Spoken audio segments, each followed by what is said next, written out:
right, good evening, everyone. We're back from our closed session, and I'm going to call the rest of the meeting to order here. For those of you at home, my fellow council members will be video conferencing in this evening to continue with our social distancing efforts. So if we would all stand for the Pledge of Allegiance and begin. I pledge allegiance to the flag of the United States of America and to the republic for which it stands, one nation, under God, indivisible, with liberty and justice for all. Thank you. And now let us go to the roll call, if you please. Councilmember Engler? Here. Councilmember Jones? Here. Mayor Pro Tem Bill De La Pena? Is absent. Mayor Adam? And I'm here. I had my microphone off, sorry. Everybody's looking good. Mayor Pro Tem's present. Very good. All righty. No continuances tonight, so we're going to get an update on where we stand in the community as far as COVID-19. As residents, you may have noticed that we are doing a little bit more as far as opening some businesses and restaurants. So we're in phase 2, an advanced phase 2 actually, but I'm going to have our city manager, Drew Powers, talk to us about that a little bit. Go ahead, Drew. Thank you so much, Mayor Adam. As I've been doing at our council meetings every couple of weeks, just wanted to provide you with a brief update. The latest numbers just came in a little while ago. The county is now, because there are so many different testing sites and locations, the county is now aggregating the data from the weekends at the conclusion of the weekend. So the numbers for today's reports are from a period of reporting from Friday to Monday. That being said, some of these lab results are from an extended period from March 19th through May the 24th. So there's a whole range of reasons for that. Sometimes the categorization of where the case came from may have evolved. So I say that so that when you hear that we do have 105 new cases, that are cases that were reported, those are not all new cases. And because of the span of time, the county is only going to be counting 47 of those as active cases, meaning that the other cases in that 105 are cases that predated the 14-day incubation period. So the thought is that those folks have been quarantined and recovered. So really only 47 in the new category. In terms of total numbers, 140 of the 1,017 cases are Conejo Valley cases, and that includes some unincorporated areas. There are additional deaths being reported, 32 now deaths in the county, 27 current hospitalizations, 13 of those in the intensive care unit. And testing numbers, these are the big component that has increased in recent weeks, and this has been part of the ability for us to move quicker into advanced stages. Just almost 22,500 people have been tested at this point, and there are a number of testing facilities available. The criteria for getting tested continues to ease, and we are operating one of those facilities at the Newbury Park Branch Library. Anyone that's interested in testing information, vcemergency.com. There is a link right on there that says testing site information, and it has a listing of all the various places from walk-in to drive-up to urgent care locations. As Mayor Adam mentioned, there is continued efforts to ease various restrictions of the stay-home order, most recently in-store retail and in-restaurant dining. We'll be hearing more about some of the restaurant items a little bit later in the meeting this evening. But the Ventura County, the largest county in Southern California, that's got that ability to move forward quicker based on how our numbers are tracking. And it's going to be important that we continue to have the ability to manage and understand those numbers with testing facilities as we move forward and continue with additional restrictions being eased. Today, Governor Newsom announced barbershops and salons are going to be the next piece that is going to be eligible for Ventura County to advance forward. That will be at the discretion of the public health director. He's just working through the details on that right now. When this guidance comes from the state, it comes with a whole slew of restrictions and modifications to business that are attached to that, and the implementation of those is really critical. So we anticipate more formal announcement on that probably early in the business day tomorrow. And we will continue our efforts at supporting our local business community in this difficult, uncharted waters of reopening.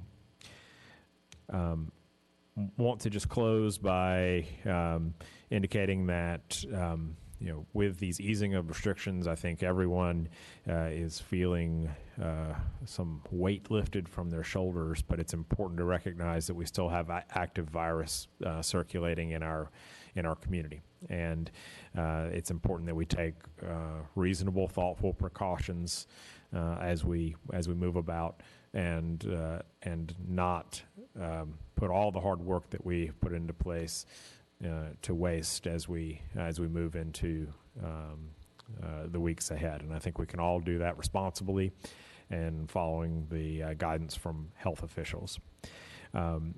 We continue to work and monitor situations where we experience crowding and overcrowding, and we have had continual focus on the Wildwood area, the Paradise Falls area of Wildwood in particular, and so we've had quite a volume of visitors coming up to hike that trail and into that particular amenity. So that's going to be an area that we focus on some additional guidance on this week.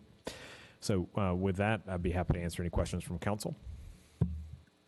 Thank you, Mr. Powers. Any questions for Mr. Powers? Yes. Councilmember De La Pena.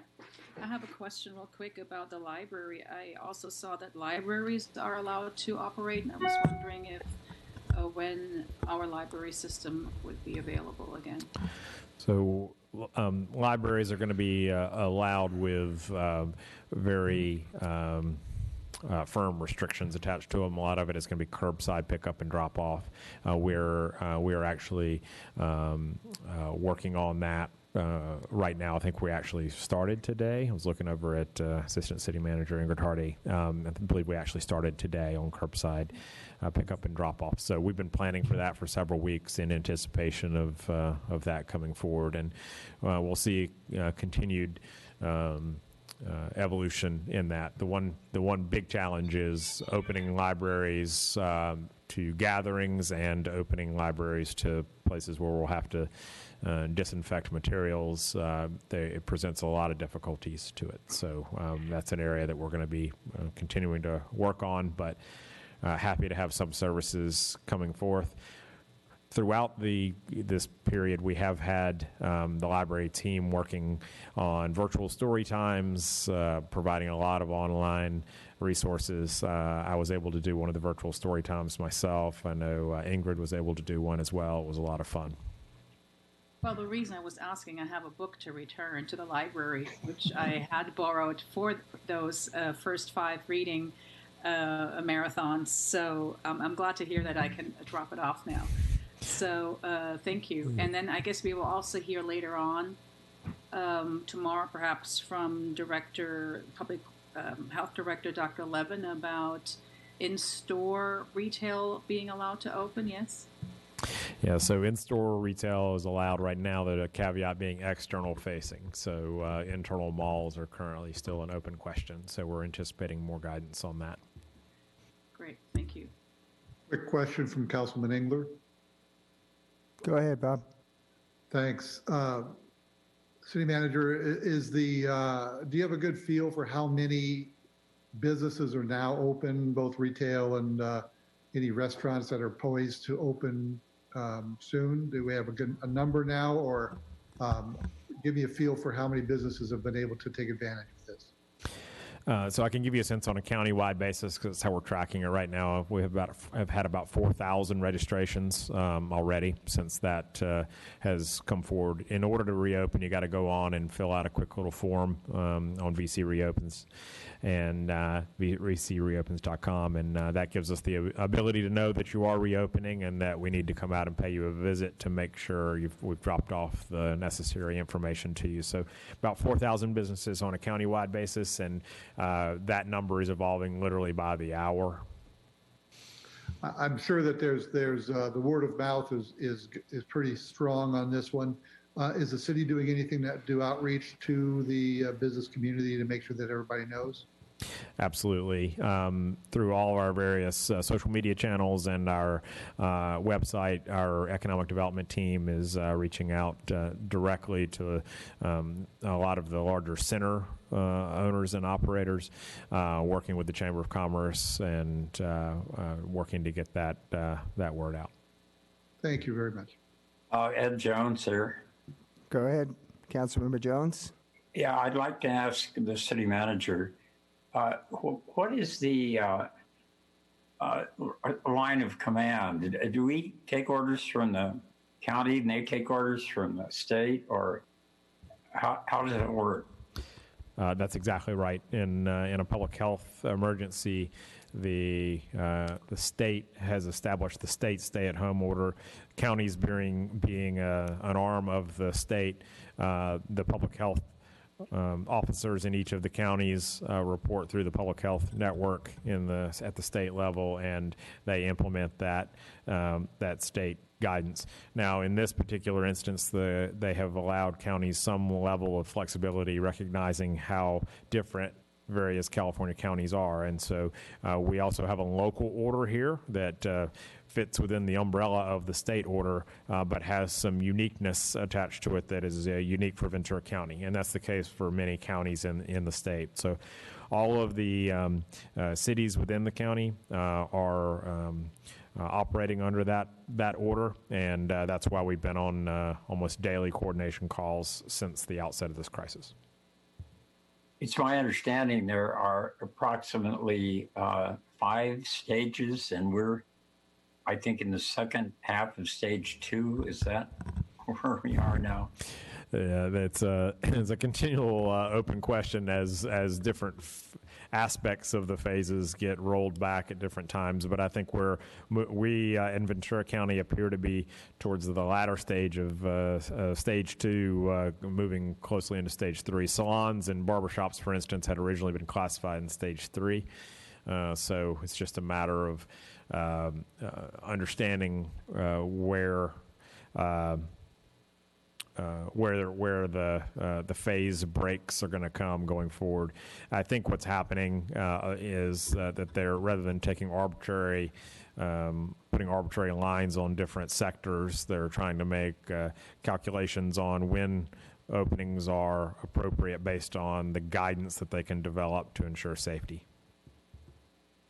Thank you. All right. Thank you. Thank you, Mr. Powers. And Mayor Pro Tem, if your library book is overdue, you may qualify for a COVID-related late fee waiver. Might be able to work that out for you. That would be great. That's the good news. What do you charge for those, Mr. Mayor? Well, I have to pull some strings, but we'll see what we can do. Anyway, here in Ventura County, as Mr. Powers said, we are on a reopening phase. We're in stage 2, and they've accelerated it for us here in Ventura County, and that is in a great part due to how well our citizens have responded to this whole crisis with very conscientious behavior, and that has enabled us to move along at a good but safe pace to get reopened. That conscientious behavior, however, must remain. We must remain vigilant because that virus is still out there. But And I want everybody to enjoy what we have open so far and be encouraged about the future, but at the same time, remain vigilant. We still have a virus to contend with, and that's going to be with us for some time to come. So, with that, let us move on now to public comments. Mayor, we do not have any public comments at this time. All right, no public comments this evening, so we'll go to the consent calendar. Is there anything that anyone would like to pull? And I'll hearing, move the consent calendar. all right, thank you. You do have one Mr. Jones, we do have one public comment, however, and then we'll go to your motion. I believe we have Mr. Sean Maradian with us this evening to speak. Yes, good evening. Can you hear me? Yes, hello, Mr. Maradian. Good evening, Mr. Mayor. Good evening, council members. Sean Rodian, resident of Thousand Oaks, president, Thousand Oaks Boulevard Association. Hope everybody is well. I wanted to speak for a moment this evening on the consent item for the Boulevard pedestrian crossing. I want to just take an opportunity to thank the City Council for their partnership with us to implement these 3 mid-block crossings. The first 2 look fantastic and are very well received. Staff, I really have to commend Nader Hardari and everybody over at Public Works. Their outreach, their coordination with TOBA was really, really incredible and very thorough. And the outreach we've done for the 3rd crosswalk that you're going to be considering this evening, we contacted the property and the siesta of the Latino market that this faces, and they were extremely excited and appreciative to be getting such an improvement in front of their business as well. So I just want to say thank you, and we really appreciate the partnership and the council's support for these projects. Thank you for those comments, Mr. Maradian. Just one more small effort on the city's part to make the boulevard more pedestrian-friendly and more business-friendly, and we're doing just that. Now, Mr. Jones, you had a motion, I believe? Yes, I was going to move it. I'd also like to thank Mr. Maradian for the Boulevard's contribution to this. Very kind of them. Very nice. All right, we have a motion on the floor. Let us go to our voice vote. Councilmember Engler? Yes? Councilmember Jones? Aye. Mayor Pro Tem Bill De La Pena? Yes. Mayor Adam? And that's a yes from me as well. And that motion carries 4-0, Mayor. Thank you. All right, we're going to go to a committee report now about the Social Services Endowment Fund. And we have our chair with us this evening of the Community Funding Review Board, Ann LaFienza. Are you with us, Ann? Yes, I am with you. Good, good. Go right ahead. Thank you for being here. Okay. Of course. Good evening, Mayor Adam and council members. I am joining you tonight representing the Community Funding Review Committee, or CFRC, to present the recommendations for the fiscal year 2020-2021 Social Service Endowment Fund Awards. Now, I can't see now I can see the PowerPoint. Okay, that's great. The Social Services Endowment Fund, SSEF, provides operational support grants to local nonprofit agencies offering essential public and social services to income-eligible low-income persons. During the city's budget process, City Council renewed its support of the SSEF program by appropriating $1,000 annually to be used to support organizations providing services that benefit low-income and homeless individuals, specifically in Thousand Oaks. City Council has awarded approximately 20 SSEF grants annually to social service organizations over the past 20 years. The SSEF grant applications were accepted from December 17, 2019 through January 31, 2020 for fiscal year 2020-21. 25 interested applicants attended a grant workshop that was held on December 11th of 2019. Public outreach for the grant programs took place in December 2019 and January 2020 and included information on the city website, postings on social media channels such as Facebook and Twitter, and informational emails to previous SSEF grant applicants. For the first time, SSEF applications were submitted through an online form. 25 SSEF applications were received with a total request amount of $216,030. No applications were rejected for noncompliance with program requirements during staff's initial review. CFRC reviewed applications and scored them based on several criteria, including the organization's mission and background, program goals and objectives, and how low-income Thousand Oaks residents will benefit from the program. Additionally, past grant experience weighed heavily in the scoring rubric. In May last year, the displayed funding formula was established and has been used to recommend award amounts to City Council. Based on the original allocation method and CFRC scores, only 11 of the 25 applicants would have received funding for SSEF. During the April 15th meeting, the committee voted to amend the allocation method for this grant, opting to spread the funding amongst more organizations. The group agreed to funding at 70% of previously approved allocation amounts and remove applicants who would have received an under $3,000 allocation per City Council Resolution 2019-058. On April 15th, 2020, the committee met virtually to discuss the applications. The committee is unanimously recommending funding in the amount of $98,919 to 17 programs. This is a continuation of that list. Upon approval by City Council, SSEF grantees will enter into agreements with the city for a grant period starting on July 1st, 2020 to June 30th, 2021. So that concludes my report, and I want to thank you so much for your time this evening. And I also would like to thank all of you, council and staff, for your continued service during this uncharted and very challenging time. And I believe staff is now ready for any questions. Thank you, Ann. And we do have Lynn Oshida here as well from our staff. If there's any questions, council members?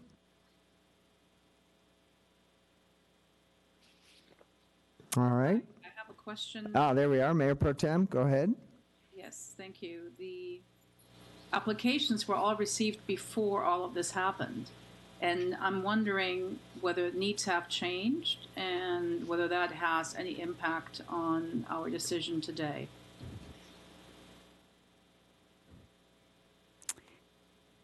Thank you, Mayor Pro Tem Bill De La Pena. This is Ashley Humes, the Neighborhood and Social Services Liaison and Grant Manager for the Social Services Endowment Fund Grant. The committee did virtually meet on April 15th, which you are correct, is during the pandemic, the time period of the pandemic. And the committee did also consider what's going on with the pandemic when making these recommendations, as far as spreading them across more organizations than the original 11 would have received.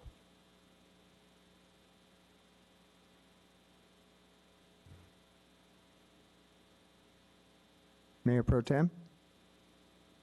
Yes, thank you. I'm sorry you didn't hear me. Can everybody hear me okay? Pretty good. I raised the volume on my microphone, but I'm not sure if we did it. You're a little low, but you're good. Okay. Did you have a further question? No. Oh, all right. Very good, very good. And anyone else? Mr. Mayor, may I ask a question? Certainly, certainly. Are the people that were granted the funds this time, are they people who have been all in the past before, or any new people on the list? Thank you, Councilmember Engler. I'm sorry, Councilmember Jones. Yes, there are some newly funded programs, and there are some repeat programs. If you look at attachment 3 in the agenda packet, it lists the ones for this year, the recommended funding amounts. And in attachment 2, there's a history of all the past grant applications that received allocations over the duration of the grant being given. So to answer your question, it's a mix. Yeah, I have that on the screen behind me. And My problem is that the meeting is on one side of the room and the computer is on the other. But thank you for that answer. All right, very good. And if there are no further questions, I did just have one comment. I want to thank Ann LaFaenza for chairing this committee. This is not an easy job. There's limited funds and a lot of people that need them. And I want to commend the committee on their flexibility by amending the criteria this year to basically grant more organizations money. In the old criteria, it would have been 11 organizations. In the new criteria, we were able to help 17 organizations. So I think that was very wise on your part, considering the circumstances we're in, and I appreciate that very much. So if there's no further questions, let me ask then for a motion. I move to approve staff recommendation. All right, Mayor Pro Tem moves to approve the recommendation. May I have a vote, please? Councilmember Engler? Yes. Councilmember Jones? Aye. Mayor Pro Tem Bill De La Pena? Yes. Mayor Adam? Yes. All right, thank you very much. That motion carries 4-0. Thank you for your work on that. Important work. All right. Thank you all. Very good. Let us move on now to a council recommendation and an issue that that is actually very important, and we're going to find out why in just a minute. Our assistant city manager is going to kick this off, Ingrid Hardy, and it has to do with small business relief. Yes. Ingrid, Good if you would, evening. please. Good evening, Mayor and members of the City Council. I'm very excited to present this item to you tonight as it's a feel-good moment for our organization. As you know, small businesses are the fabric and lifeblood of our local economy. They actually comprise about 85% of total businesses in Thousand Oaks. Tonight's agenda reflects various efforts to support our small business community, including financial relief and flexibility for restaurants to operate. The recommendations include temporary code modifications for outdoor dining, extension of commercial and residential moratorium on evictions through June 30th, if that is extended by the state, and a $20,000 contribution to the Chamber of Commerce Small Business Relief Fund. Also, in the staff report, you'll notice at the end that there is a small discussion on utilizing CDBG Community Development Block Grant dollars through the CARES Act to also support the small business community. Staff is working on developing a program proposal, and this will come to the council at your June 23rd meeting. That concludes my introductory comments. We have staff available. Steve Kearns from Community Development, Hader Alawami, our Economic Development Manager, is also on the line, as well as Jeff Ware, our Code and Building Manager. And that concludes my remarks. Thank you. All right. Thank you, Ms. Hardy. This is a recommendation actually from the Economic Development Committee that Claudia and I sit on. So, Claudia, would you like to add on to what Ingrid had to say? Actually, I don't really have much to add other than I think it's wonderful that the Chamber is engaging in providing grants to small businesses, and I understand that you don't have to be a member of the Chamber in order to receive a grant. Is that correct? That is correct. Okay. And so I see that Danielle Borgia, the executive director for the Chamber, is here as well. I'm not sure if she's here to answer questions or for public comments. She could answer questions. She's one of our absolutely. public speakers as well. So. Oh, and Okay. yeah, right. And we do have some speakers as well. But I thought we'd get some comments from Claudia and myself, considering we're on the committee together, and then we go to our speakers. Very good. Thank you. All right. Thank you. And yeah, my comment would be that I can't stress the importance of this effort this evening. As Ingrid said, our small businesses make up so much of our community, They define who we are. They're our neighbors. They're our friends. These are folks that have put their lifebloods into these businesses, and believe me, I've heard them on a couple of Zoom calls about how much they devoted to making these businesses work, and I'm just so happy that we're able to help in some small way. And I see that we're already starting to see some results. Over the weekend, I was around town, and I see Marmalade has got some seating outside now. I see that Tarantula Hills responded. I see Mouthful Eatery as well, because what this situation has done is reduce the internal capacity of these restaurants to the point where, to make up for that 50% decrease typically, we need seating outside on the sidewalk or perhaps in the parking lot to make up for that decreased capacity so these restaurants can operate profitably. And it's actually kind of fun in a way because everybody likes al fresco dining, I believe. I know I do. I know Claudia's been to Europe many times, and that's certainly a preferred way to have a meal. So now we have that in Thousand Oaks as well, and I think it's great. And I want to commend the Greater Conejo Valley Chamber of Commerce. They have been just fantastic in working to handle this whole crisis. And the foundation that Ingrid mentioned is going to be instrumental in granting, you could call them micro grants to these businesses. You know, just a little bit of money here and there to help them get through, because to respond to this crisis, they have to make all these new purchases that they never had to make before.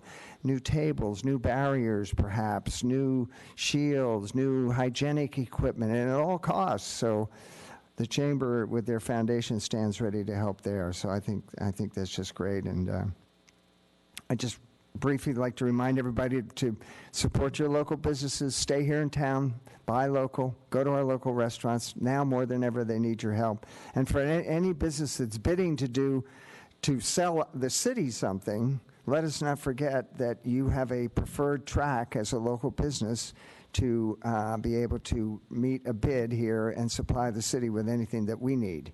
So that is might be important to you as well. Now, do we have?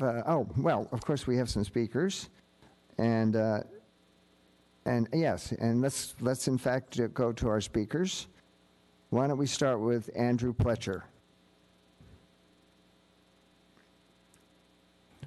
And we don't have Andrew on the line, do we? We do have Andrew. And just a moment, he's going to be connected, and he's ready to go. Andrew, are you there? I should call you. Yes, should sir. call you Drew. Yes, sir. Mr. Mayor, how are you? Great. Thank you for calling, Andrew.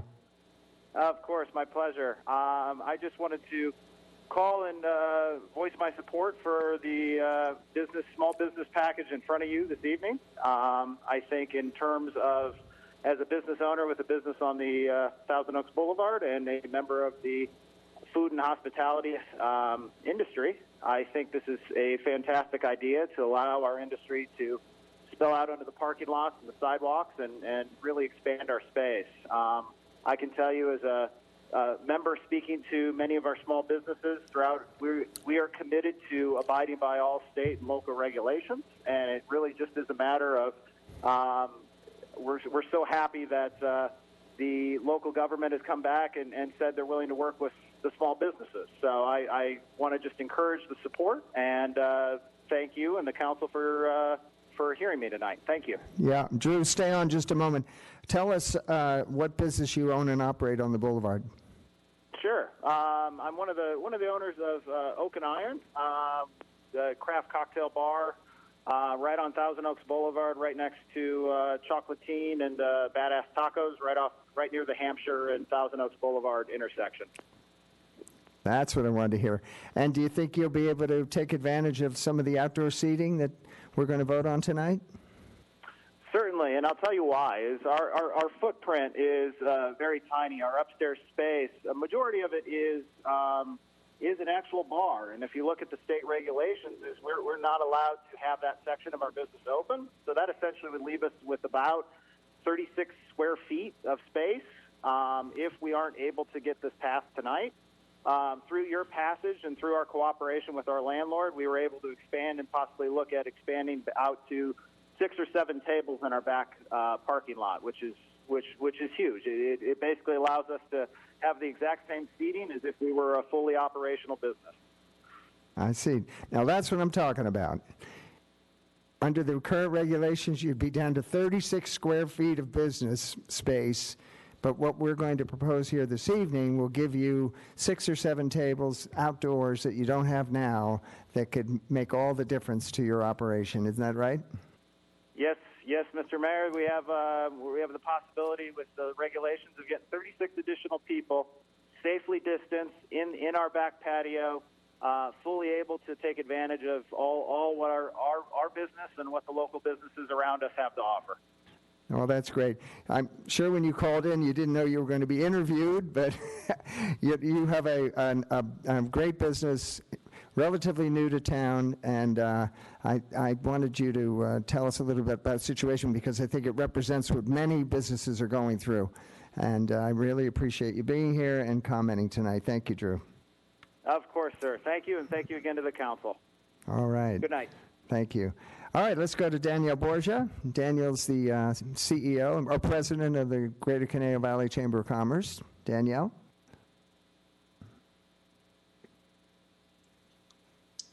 Good evening, Mayor, Adam, and Council. First, I want to thank the City of Thousand Oaks and the Council as a whole for their engagement on these small business issues. It's really important, and I appreciate the package before us tonight.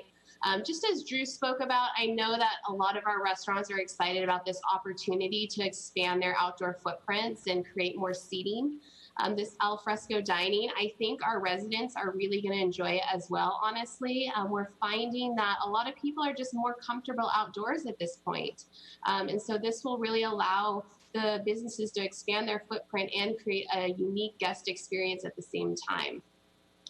And then in regards to the Small Business Relief Fund, I just wanted to kind of frame it for the council a little bit. So this fund is being run through our Chamber Foundation, and any funds that the City of Thousand Oaks donates would go specifically to Thousand Oaks businesses. I just want to be clear about that. The micro grants are up to $2,500. Businesses need to be under 25 employees, and they need to have been in operation for 1 year to be eligible to apply for the grant.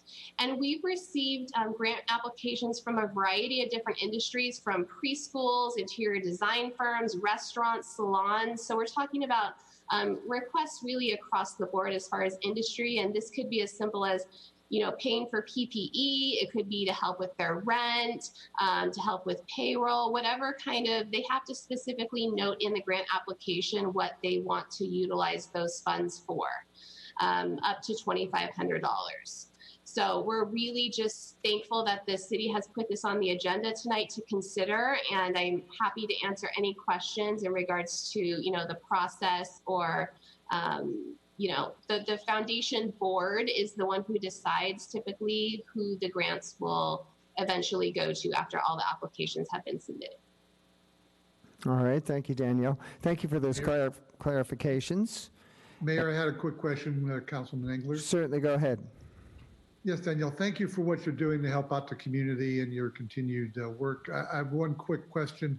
What is the turnaround time on your granting process? In other words, when people make an application for a grant, what is your turnaround? We're looking at doing our first round mid-June. So the second week is June is what we're targeting for our first distribution. Thank you. All right. Thank you very much. Well, Mr. Mayor. Mayor Pro Tem, is that you? That's me. There you go. Go right ahead. Hi, Danielle. Thank you so much for putting this together. I do have a couple of questions, one of which was already answered. You said that the money that is coming from Thousand Oaks will go strictly to Thousand Oaks businesses, correct? Correct. Yes. And but just to confirm, you don't have, the applicant does not have to be a member of the chamber in order to be eligible? They do not. Okay. And you will look at various industries that are being impacted. You said business will have to have been in existence for a year, but you're looking not only at restaurants and bars, which have been some of them able to operate during this pandemic, but other businesses. like a hair salon or so, have not been able to do that. So are you looking at that sort of criteria as to who shows the greatest financial need? I think we have to, look at all the industries. Honestly, we haven't created a prioritized list necessarily, but I think it's important to, be open and see what applications do come in. As I said, we've received applications from preschools, salons, interior design firms, a lot of different types of businesses. And, preschools, especially the childcare issue is something we're looking at really closely as a Chamber of Commerce, because as we try to reopen our economy, what does, the childcare look like for parents that are trying to get back to their jobs? So we feel like that's an area that could be really helpful with these grants as well. That's very good. I'm glad to hear that. Thank you. All right. Very good. I think you brought up a good point, Danielle. A lot of this reopening has to do with public confidence, and I think at the stage we're in right now, people feel fairly confident, but as you say, they might feel a little more comfortable sitting outside at this point, and that will be offered to them hopefully later this evening when we vote. All right. Yeah, go ahead. So, sorry. One more thing, and I think it's important just as, for the public to understand that, these are all options for how to support, your small businesses. And if you're not comfortable quite yet venturing out to a restaurant, we completely respect that. And there are so many ways that you can support small businesses from the comforts of your home. So as we kind of go through this reopening process, it's going to be different for everyone. And there's still ways for you to help support these small businesses along the way, whatever your comfort level lies. And I know there was mention at the beginning of the meeting as far as, how quickly everything is getting reopened, and some of the businesses will need a little bit more time to, get their employees back, say a restaurant, get all of their seating really 100%, so that makes sure that when they open, they have a really strong plan and are able to adhere to all the guidelines. So trust me that they were working really tirelessly behind the scenes right now to get everything ready to welcome back their customers.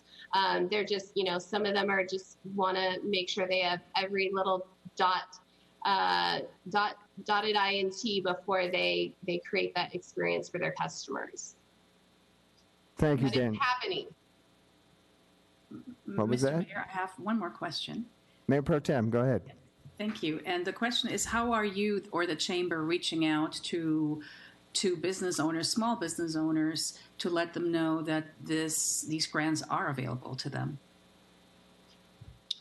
We're promoting on a variety of platforms. We've had coverage in the Acorn on the program. We've done a press release, our social media, our emails. We honestly haven't been pushing the grant applications as much. We were pushing kind of funding for the relief fund to begin with. So now within this last week, we've been able to push out a little bit more to solicit more actual grant applications, but it has been on a variety of platforms. Thank you. All right. Great comments, Danielle. Appreciate that very much. Next up, we have former council member and mayor Joel Price. Joel? Good evening, Mayor Adam and council members. A lot of talk about dining al fresco, and as you can see, I'll be having my dinner here later tonight. While my view is not as spectacular as Danielle's, it is nonetheless outdoors. So, yeah. The importance of what's being considered tonight can't be underestimated. And while I think I have a pretty good idea of what direction the council will go here with their vote, I do have to say that I felt it important to show my support for what's being considered. Businesses throughout our community have been drastically impacted by the events of this spring, and being told to shutter their doors and left to figure out how to feed their own families while worrying about whether or not they could withstand the indefinite closure had to be extremely difficult. And through it all, the businesses here in Thousand Oaks have done what they have always done, and they've stood up for us. Those who could face the challenges and as they've always done, and they've adapted to new ways of doing business. Unfortunately, not all businesses could, and some were impacted much more significantly than others. these businesses, as was mentioned earlier, 85% of the businesses here in the Conejo Valley are considered to be small businesses, and a lot of them are locally owned. And I just want to take a minute and thank some of those businesses and the families behind them. Businesses like 507 Coffee, Sean and Amber, who run just a wonderful place there. And I know that they were able to open their doors at least to pickup service some time ago. And people have been, flocking and enjoying the coffee there. Folks like Drew Pletcher, who we had on the call just a little bit ago, and his partners, Jason and Jared Logan at Oak and Iron. And of course, one of my favorites, and it's no secret, the Zias and the Edneys and all of those folks over at Tarantula Hill. I'm glad to see that they're back open as well. I had this conversation with some folks at the Pizza Cookery while I was there doing some takeout a couple of weeks ago, that perhaps this might happen. It's a great idea, and what our community has endured over the past 16 months has really put us to the test. And by your action here tonight, you're showing that we as a city care about our businesses and the families that run them. So allowing the expansion into parking lots and onto sidewalks will allow us to begin the process of restoring our economic health, which is important. It's vitally important. So I am certainly in support of everything contained in this item, and would encourage you as you go forward to continue to look at providing additional funding through those CDBG funds as they become available. So thank you. Thank you for calling in, Joel. I know you're an avid small business supporter. Next up, we have Michelle Spencer.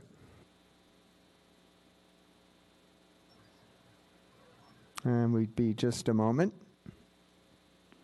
And we're on. Michelle? Hello. Hi.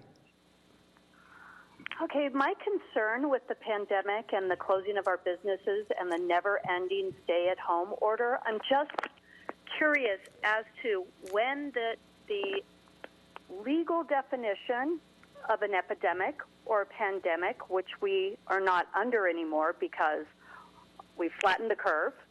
We have plenty of hospital beds. We have 176 ventilators available and 27 people in the hospital in our county.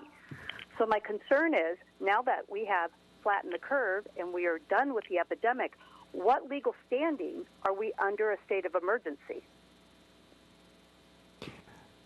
Well, we'll answer that in just a moment. Okay. Do you have any other comments you'd like to make? Well, how long is this going to last under these conditions? Because according to state law, they were only supposed to last the state of emergency for 60 days. Then the governor went back and said, oh, no, I'm going to use this clause under a state of war, which we're not fighting an enemy like people. So I don't know how we could be at a state of war. And the science isn't dictating for us to be locked down anymore, because 318 infection clusters out of those 318, 317 spread indoors. So keeping people locked up in their homes is not stopping the spread, because if it did, then we would be over this. We would have no new cases. We've been at home for 83 days. So that was my comment. All right, Michelle, thank you very much. And we have thank you for calling in. We have no further speakers. And were there any other council questions? If not, I'm going to go to Mr. Powers. Perhaps he might have a comment here. Well, just to follow up on the last speaker, certainly understand and appreciate the frustration. I think we all share it, and the difficulties of confinement, the economic impact of what has happened is certainly jarring. And not to get into a real debate or discussion regarding the public health merits, we As the city of Thousand Oaks are in a place where we're part of a county that's part of a state system, and our system of governance is in public health crises. We're responsible for following the law of the state, and so that is our focus. That is our charge, and in doing so, following the guidance of the public health professionals that are leading that effort. So, not a lot of autonomy when it comes to this. That being said, we have been on the front lines in collaboration with our county partners. We were the largest county in Southern California to get the green light to reopen quicker. We have been advocating for that for weeks, preparing our businesses to be ready for that, and we continue to do that and continue to push and advocate for our local economy. So we're not just standing by. We are very much engaged in a conversation and discussion and pushing where it's appropriate to push. Thank you, Mr. Powers. Yeah, and I do appreciate the speaker's frustration. However, this is a public health crisis, and therefore the county is our public health agency and determines the guidelines. But thanks to good work of the citizens of Thousand Oaks, as Mr. Powers said, we are, in fact, on an accelerated reopening path. And we want to do it safely, of course, but we want to get open as well. So. Mr. Mayor, may I make yes, Mr. Jones. Yeah, I would like to say I understand the woman's frustration, but I'd like to say I'm really proud of our state, our county, and our city. When I observe some of the other parts of the country that seem to be having a lot of trouble, it's an uneven pattern that we're having of opening. But I think the fact that we've come so far and we've done so well that we're on this, as you say, accelerated path, I think it's something to be proud of. I think we've been very prudent and accommodating everybody that we could, and we are opening logically and safely. I'm just hoping because of this that we can avoid a second wave in the fall, as some people are saying we may be in for. I hope and believe that we're doing this so well that we may not suffer that. And I'd like to say one other thing, commenting on Joel's eating out. I have a wonderful delivery service named Joanne, and I've been eating a lot of restaurant meals lately because of that service that I have. So, thank you. Thank you, Mr. Jones, for those comments.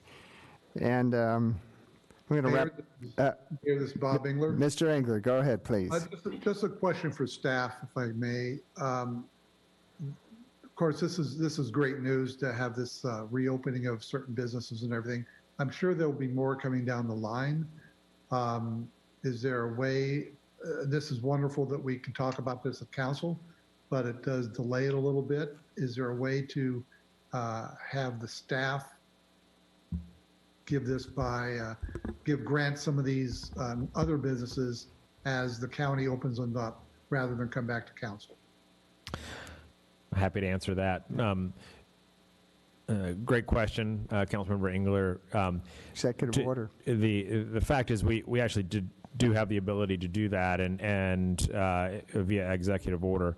I think there was a couple of reasons for our focus of bringing this to council. One, the time frame with which this came forward gave us the opportunity to get it on the agenda and bring it into the council. It's always my prerogative to I'd like to have it come in front of the elected body, if for no other reason but to have a discussion and to increase the optics around it. And so we did that in this case.